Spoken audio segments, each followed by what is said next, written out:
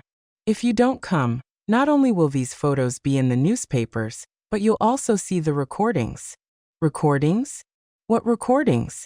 Did you think I didn't know you had cameras installed in the house? Mom, did you think I was that stupid? I have recordings too. Recordings of you accepting cash from clients at the firm. Money you never reported as income.